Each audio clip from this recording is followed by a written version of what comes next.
This video is sponsored by Deep Cut Studios. For a wide range of fantastic gaming resources such as battle mats, dice trays and pre-painted bases, check out the description below.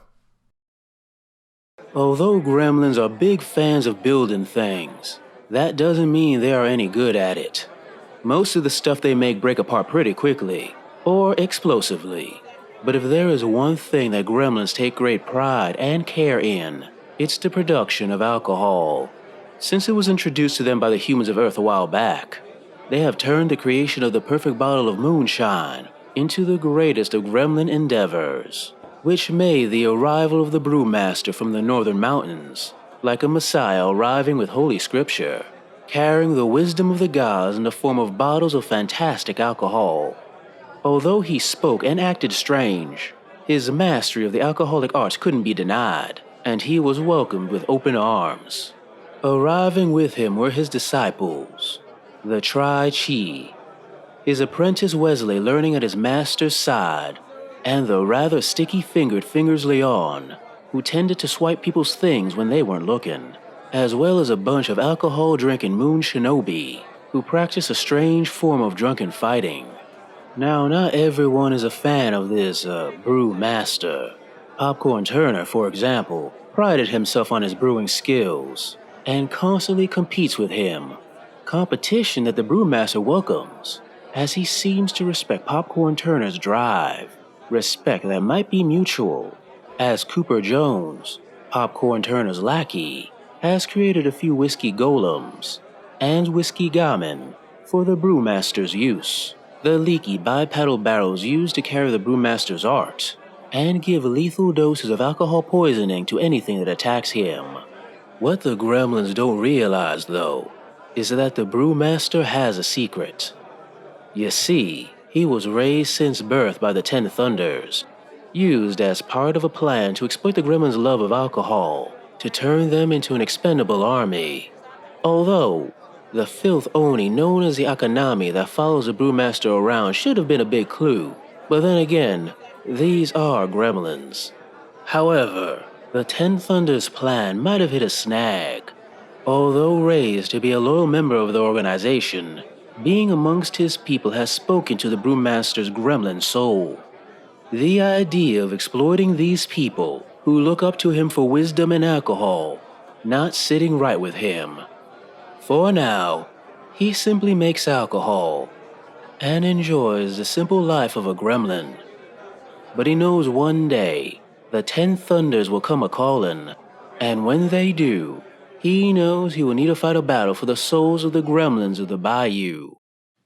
Hi guys and welcome back to our Malifaux Masters breakdown, where we showcase the factions and personalities vying for soul stones and dominance within the Broken City.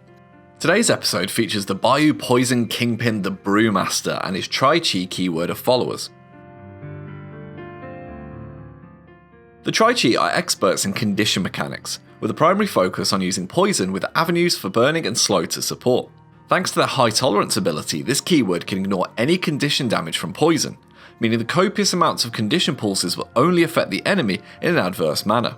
One such way that this manifests itself on the table is through the appropriately named Beer Goggles trait, which forces attacking enemies who are poisoned to either discard a card or have an action suffer a negative flip due to their increased inebriation. Not only does this add to the survivability of the Tri-Chi, but their trusty flask bonus healing action can be relied upon to heal any attacks that do eventually sneak through and keep the poison topped up for your own abilities, which can add to the keyword's damage and movement output. Heading the Tri-Chi is the Brewmaster himself, a close combat beater who can put out significant poison damage as well as forcing the opponent to gain the slow condition when they activate thanks to intoxication. Brewy's stats 7 willpower and 12 wounds are already impressive, but adding in the ability to gain +2 on opposed duel totals thanks to the closing time trait boosts both his defense and attack considerably. His essentially stat 8 liver damage attack can heap heavy damage on a poison enemy, as well as redoubling their status before the signature bonus action Blood Poisoning finishes the job by dealing damage equal to the poison value. Finally, the Brewmaster's alcohol poisoning can compound this even further with an 8-inch aura that increases poison damage by 1. Following his master diligently is the apprentice Wesley, who can offer his master condition removal and focus thanks to the sober up action. Not only does Wesley mimic his master's alcohol poisoning trait, but should Brewy ever fall, then the Pour One Out upgrade grants Wesley both his master's intoxication and lore abilities, complete with the pseudo obey trigger on a mask. Heading up the henchman for the Tri-Chi is Fingers Long, a tricky customer to pin down thanks to his beer goggles ability and squeal defensive trigger, which can cause repositions through a built-in mask. Fingers is another excellent source of slow thanks to his one more question attack action, and is able to combine it with a 6-inch chatty aura to effectively shut down mid-table scheming. Finally, the A Toast tactical action can be great for getting enemy models up to the ideal 3 poison mark, while also assisting your own alcohol levels and card draw. Alternatively, for 8 soul stones, you might consider the speedy Popcorn Turner, who can zip across the field thanks to their 6-inch speed and on-the-move ability. Turner provides another great source of both alcohol and blood poisoning, making him a deadly late turn activation once the condition is piled up on a key target. Additionally, the Breath of Fire ranged action is not a shooting attack, making it potent for hitting punishing blasts in the melee scrum for additional burning damage at the end of the turn. Moving on to Enforcers, and for 10 soul stones, the Tri-Chi can bring to bear their requisite version of the Malifaux big boy in the Whiskey Golem, a nigh unkillable beast that is shockingly fast thanks to its nimble trait.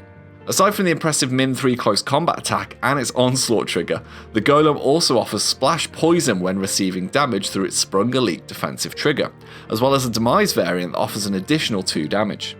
Expect to see the Golem front and centre tying up the might of high profile enemy targets. Speaking of armoured barrels, as you do, the 7 Soulstone Cooper Jones excels at keeping your constructs alive thanks to her put a barrel on it tactical action to exchange scrap markers for hit point recovery. Jones also has incidental summoning through her bonus action, and can offer another ready source of burning through the Blowtorch attack action. Onto minions, and the Brewmaster has a number of options to select from, starting with the speedy Moon Shinobi, who offer excellent scheme running thanks to their stealth and squeal abilities. The Shinobi possess solid attack actions, which can be augmented further thanks to their drunken Kung Fu, which flips the effects of positive and negative flip modifiers. Alternatively, the Goblins can hire in some of their human allies with the Fermented River Monks, who can harness the excellent dual bonuses of Chi while also reducing damage through their poison condition thanks to the Too Drunk to Care trait. The monks share the same attack actions as their Shinobi counterparts, but it's worth highlighting the Drunken Strength trigger on their Staggering Punch, which can increase the attack's damage to a minimum of 4 by reducing the monk's poison value. For a Soulstone cheaper, you might consider the excellent Tanuki, who are versatile and adorable support pieces to remove non-desirable conditions, heal and distribute focus to key models like the Brewmaster. Finally, the Tanuki possess the Don't Drink That ability, which forces enemies to treat scheme markers within 6 inches as poison hazards, which can also be excellent in scheme-heavy pools. Alternatively, you might want to bring the speedy dispenser known as the Whiskey Gammon, a handy mobile poison platform whose driving while a drink ability allows it to push forward with a pulse poison out to friendly models at the start of activation. Oh my god, so alliteration. Finally, for a bargain 4 soulstones, the shared Oni Akanami offers a great deal of poison efficiency to offset its flicker tokens thanks to its putrid viscera, and it can pulse out poison at the end of each activation through its horrific odour. On top of that, the Barbed Tongue melee action offers another source of slow and poison while targeting an enemy's move rather than defense. The main strengths of the Tri-Chi lie in their late turn damage output, where the poison value can be made to deal heavy wounds thanks to the alcohol poisoning increase that it gives. Abilities such as blood poisoning can offer a high threat to models that have been whittled with the condition, while the addition of burning can add another affliction for enemies to manage. Schemes and strategies that focus on centerboard control play to the Brewmaster's strengths, where the copious amounts of pulses can take full advantage and effect for your beaters to win the battle of attrition.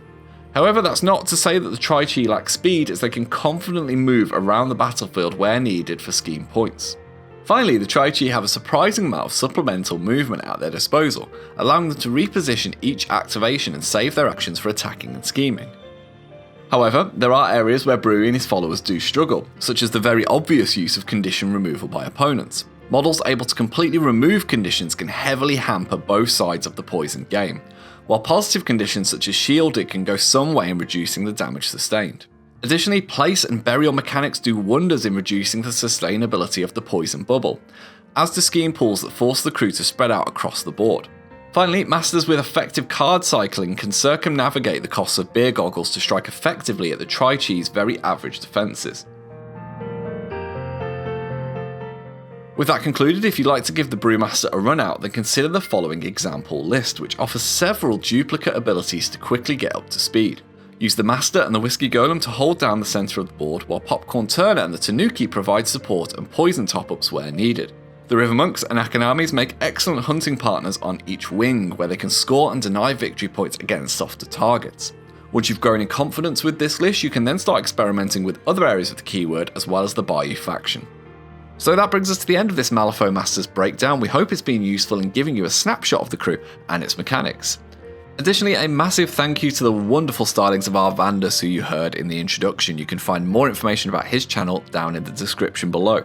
For more talk about Malifaux and its masters, why not check out our podcast, The Harlefaux Show, where we break down each keyword and why you should play it. Alternatively, we have a wealth of beginner-friendly battle reports here on the channel that guide players through every flip and decision. Whichever you choose, we look forward to seeing you again soon. Take care, folks. Hi guys, thank you very much for watching our content. It means the world to us. If you'd like to see some more videos, they should be over here. And if you'd like to support our channel, keep these lights on. You can find links to our Patreon and merchandise in the description below. See you later.